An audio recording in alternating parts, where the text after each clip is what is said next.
Cronkite News starts now. Good evening and welcome to Cronkite News. I'm Jamie Landers. And I'm Tina Giuliano. Thank you for joining us. What you're about to see is a first for the Walter Cronkite School of Journalism and Mass Communication. Within 7 days, we've developed an innovative way to create a daily newscast remotely from our homes across the country. This is a work in progress, but we are proud to provide our audience with the latest information on the global coronavirus pandemic and how it's affecting Arizona. So here's a look at the latest local numbers. As of today, 5 people here in Arizona have died from the coronavirus, with 100 new cases being reported since yesterday. That brings the total Arizona cases of COVID-19 to 326. The World Health Organization is reporting for every one person who's infected with COVID-19, they could transmit the deadly virus to 2 more people. Then those 2 people could infect 4 more people. It only takes 20 jumps like this to infect over 1 million people. At this rate, officials say we can expect the number of cases to double every 6 days. That means by the end of April, there could be at least 1 million cases of COVID-19 in the United States alone. Governor Doug Ducey issued an executive order Monday, restricting individual cities from forming their own regulations during the COVID-19 health emergency. In a news conference, Ducey said he issued the order to ensure Arizona has one consistent policy regarding coronavirus restrictions.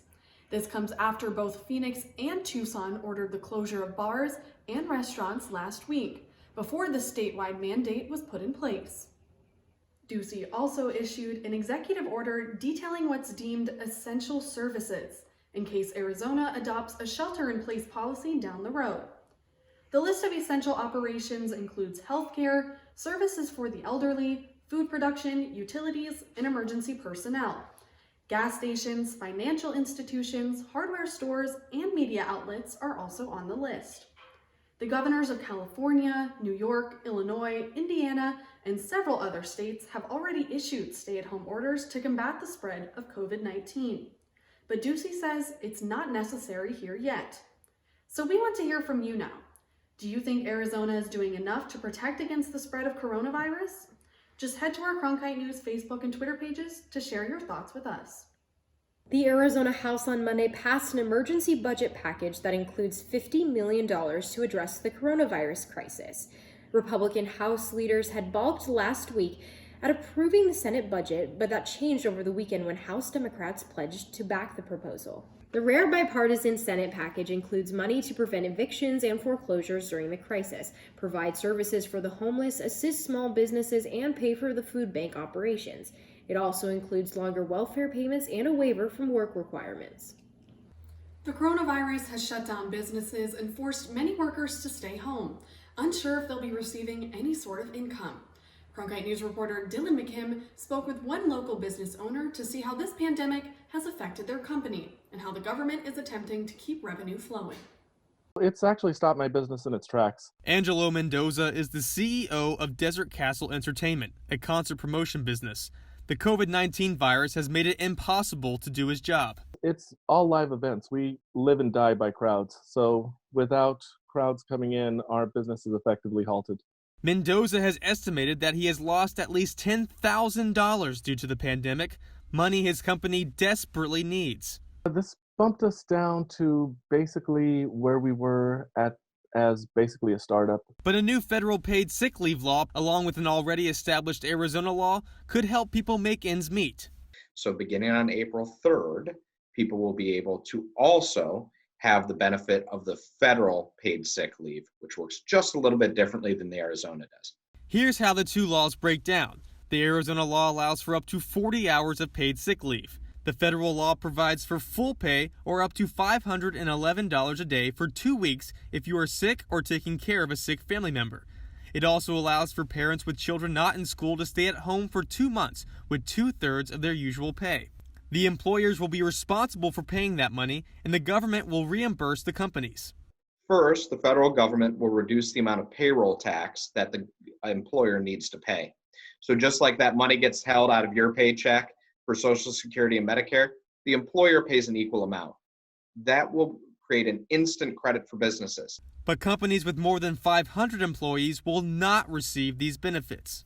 So for a lot of people who work for the state, if they work for a large employer, they're going to have to look specifically to what their employers are going to do. As for small business owners like Mendoza, Arizona does not have protections for them, but the new federal law could offer them help. The new federal law does provide ways for them to basically get a tax benefit. That hopefully combined with what we expect to be $1,000 payments coming next month, the combination hopefully will get people through the next month. Mendoza is also hoping that whatever measures the federal government takes, his future customers will have some protection as well.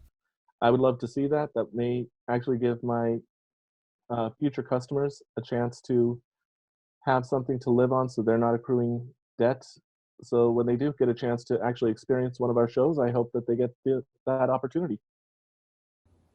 Frutkin also added there's a new bill being discussed at the federal level that would have $1 trillion in benefits, including direct payments to individuals and protections for employees in larger companies. A Phoenix area man has died and his wife is in critical condition after ingesting chemicals they believe would prevent the coronavirus. The couple, both in their 60s, ingested chloroquine phosphate.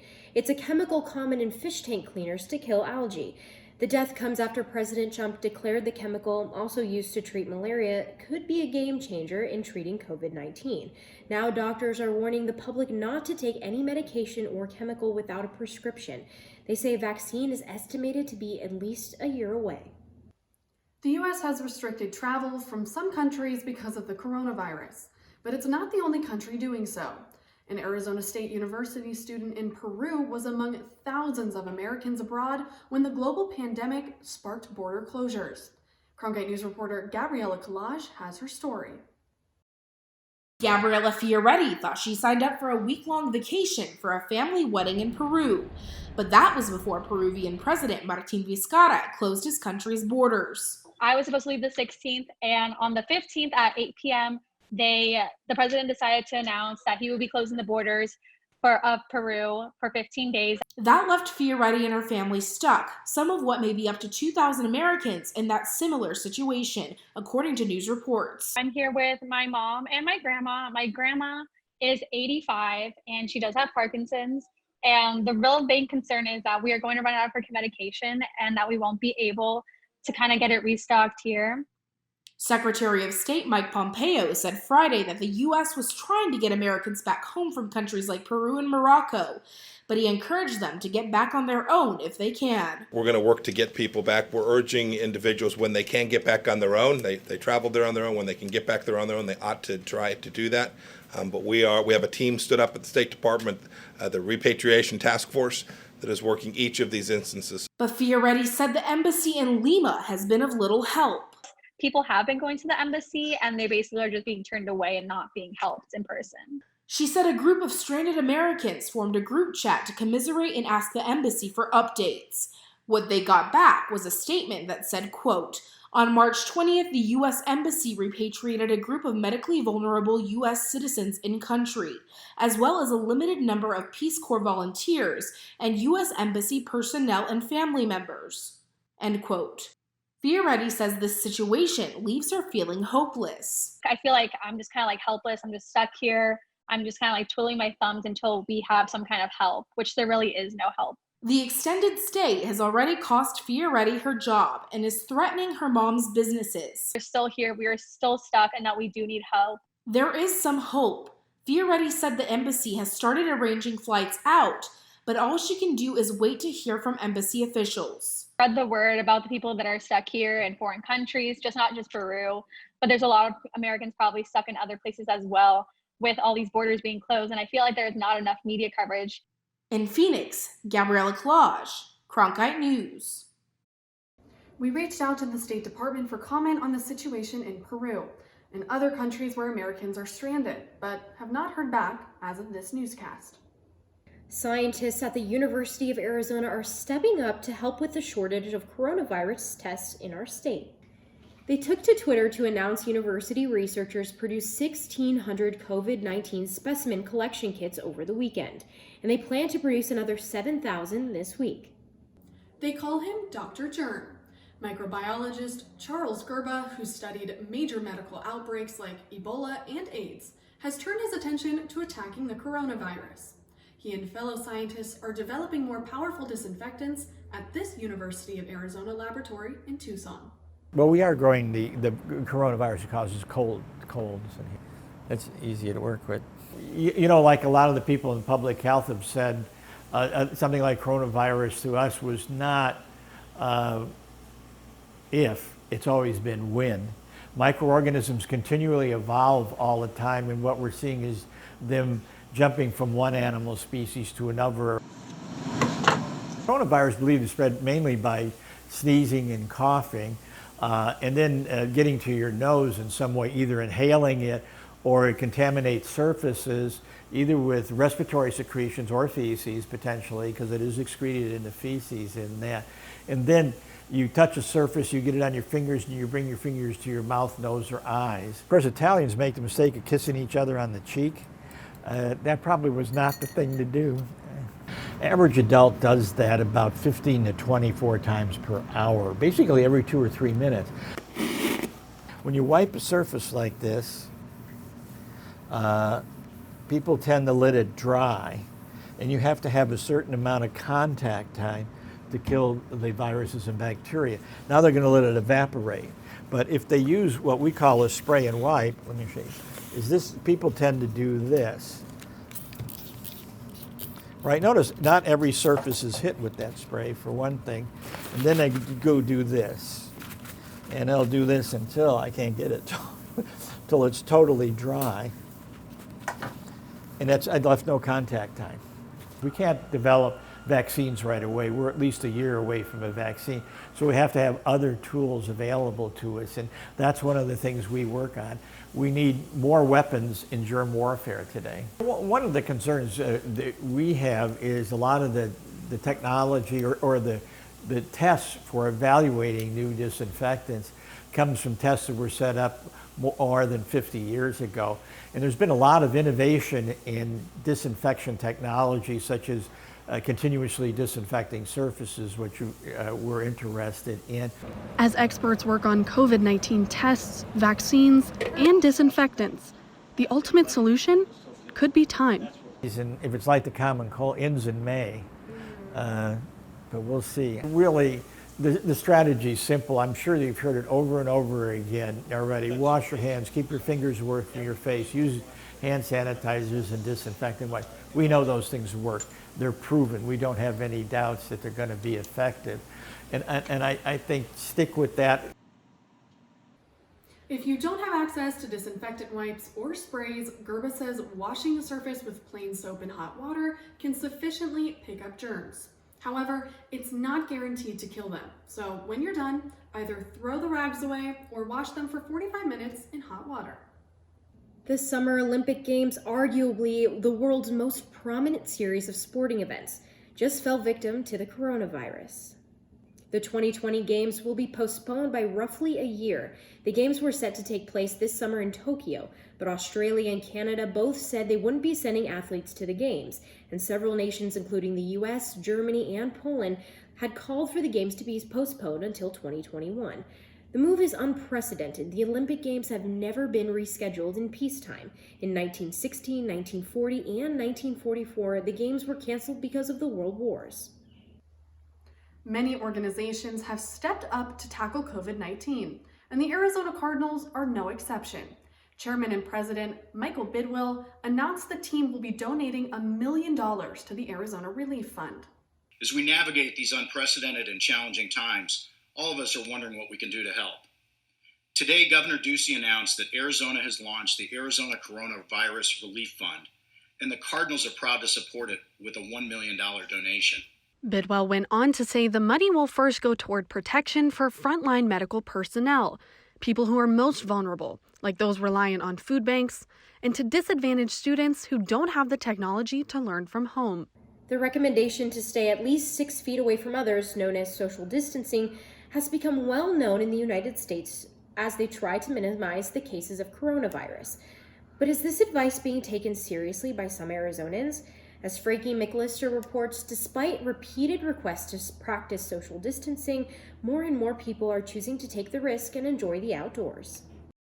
National parks and state parks, along with open-air community spaces, were filled with huge crowds over the weekend, despite the strong insistence from health officials that all Arizonans stay home. Phoenix, in addition to other cities across the country, are struggling with the fact that the COVID-19 outbreak is forcing people to remain at home. Sean Rollins, a student at Arizona State University, lives right near Tempe Town Lake. Rollins utilizes both Papago Park and the lake to get his daily exercise. This weekend, he says that crowds were abnormally large despite the warnings. I saw one group of people, like old ladies, going for their morning walk, which was cool. And then other than that, like 2 people who were alone. And so like that's okay. But when I was on the lake on Saturday, there was definitely more people than I was like comfortable with being there, and we kind of turned around early. The spokesperson from Lake Mead National Recreation Area and Tool Springs Fossil Beds National Monument telling Cronkite News today in a statement, quote, "Currently, the park and facilities in Arizona remain open with the exception of White Rock Canyon and Arizona Hot Spring Trails. We are consulting with the governor of Arizona and public health officials to determine the next steps for our locations in the state of Arizona. Last night, we adjusted operations in Nevada based on the Nevada governor's declaration of emergency." And Cronkite News is continuing to follow all brand new developments with this story. Right here in Phoenix, Frankie McLister for Cronkite News. It's been another beautiful day here in the valley, but don't put those umbrellas away just yet. Another storm system is headed our way later in the week. Stephanie Bates is joining us now with a look at your Cronkite weather forecast. Stephanie? Well, good afternoon, everyone. My name is Stephanie Bates, and I'm here to bring you your Tuesday weather update. Currently, we are sitting at 70 degrees here in Phoenix with beautiful sunny skies and a little bit of a breeze, but we're not done yet. We're going to warm up to 78 degrees today for our high, cooling down to 54 for our low overnight. Now, if you have to get out and enjoy that beautiful weather, take a hike, but remember, be safe and practice social distancing, staying 6 feet away from fellow trailgoers. Looking at tomorrow, we're actually going to be flirting with 80 as well with a high of 78 degrees. But for Thursday, we've got a 20% chance of showers making their way to the valley with breezy conditions. That's going to stick with us for Friday, but by Saturday, we're going to be back in those 70s with clear, beautiful, sunny skies. For Cronkite News, I'm Stephanie Bates. That's it for Cronkite News. From our homes to yours, thank you for watching. For Arizona news updates throughout the day, follow us on Facebook and Twitter, and find us online at cronkitenews.azpbs.org.